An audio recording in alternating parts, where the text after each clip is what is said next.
రూపాయి జనాలు.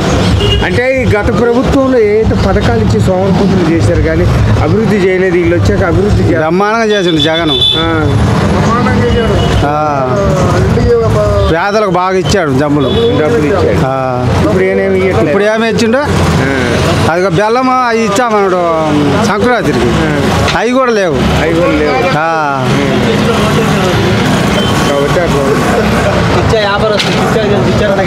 ఇప్పుడు మరి పోతే లోకేష్ ఏదైతే ఉందో పవన్ కళ్యాణ్ డిప్యూటీ సీఎం లోకేష్కి ఇస్తే బాగుంటుంది అని అంటారు. మరి లోకేష్ ఇస్తే బాగుంటుందా పవన్ కళ్యాణ్కి ఇస్తే బాగుంటుంది? పవన్ కళ్యాణ్ ఇస్తే బాగుంటుంది. పవన్ కళ్యాణే బాగుంటుంది. పవన్ కళ్యాణ్ ఇప్పుడు పవన్ కళ్యాణ్కే ఉంది కదా, పవన్ కళ్యాణ్ అలానే కంటిన్యూ చేస్తే బాగుంటుంది, ఆ పదవి తీసుకొచ్చి లోకేష్కి ఇస్తే బాగుంటుంది? లోకేష్కి ఎందుకు, పవన్ కళ్యాణ్ అయితేనే వానలు బోళ్ళు పడతాయి. వానలు పడతాయి. ఓళ్ళు పడి ఓళ్ళు వస్తే వానలు పడవు. ఇస్తున్నారు ప్రజెంట్ వచ్చి వాళ్ళు 10 నెలలు సంవత్సరం కాబట్టి ఇంకా అంటే కొంతమంది అంటున్నారు పథకాలు ఏమి రావట్లేదు, ఓన్లీ సూపర్ 6 అన్నాడు కానీ పథకాలు ఎవరు చూడట్లేదండి. ఇక్కడ జనాలకి డబ్బులు ఇచ్చి నాశనం చేసింది గత ప్రభుత్వం. అది అలవాటు చేసుకోవాలని జనానికి మనం చేయలేము. అది ప్రభుత్వం ఇస్తుంది ఇవ్వని దాని గురించి వాళ్ళు చెప్పిన సూపర్ 6లో ఉందో లేదో తెలియదు మనకు. అది చేస్తే మంచిదే. అంటే ఇప్పుడు ఆల్రెడీ కొత్తగా ఒక న్యూస్ వచ్చింది, టీడీపీలో ఉన్న ఏదైతే deputy CM Pawan Kalyan post లోకేష్కి ఇస్తే బాగుంటుంది అంటారు. నిజంగా లోకేష్కి ఇస్తే బాగుంటుంది, పవన్ కళ్యాణ్ ఉంటేనే బాగుంటుంది.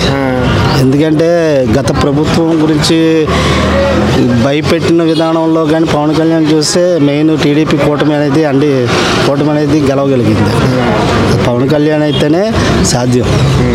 డిప్యూటీ సీఎం కావాలని ముందు సెటిల్మెంట్ చేసుకుందాలి కాబట్టి వాళ్ళకే అంకితం అది. అంటే కొంతమంది ఎవరైతే అంటుందో ఆల్రెడీ లోకేష్ అనే అతను చదువుకున్నాడు, ఎడ్యుకేషన్ పర్సన్స్, ఏం మాట్లాడాలి ఏంటి వాట్ అనేది తెలుసు.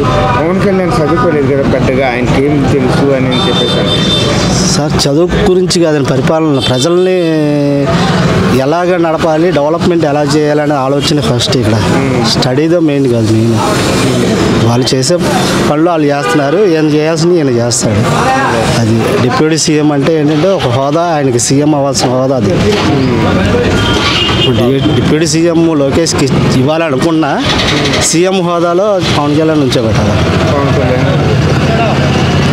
ఎందుకంటే అది జనసేన పార్టీ వాళ్ళకైనా కానీ ఎవరికైనా కానీ అది జరిగేది అదే.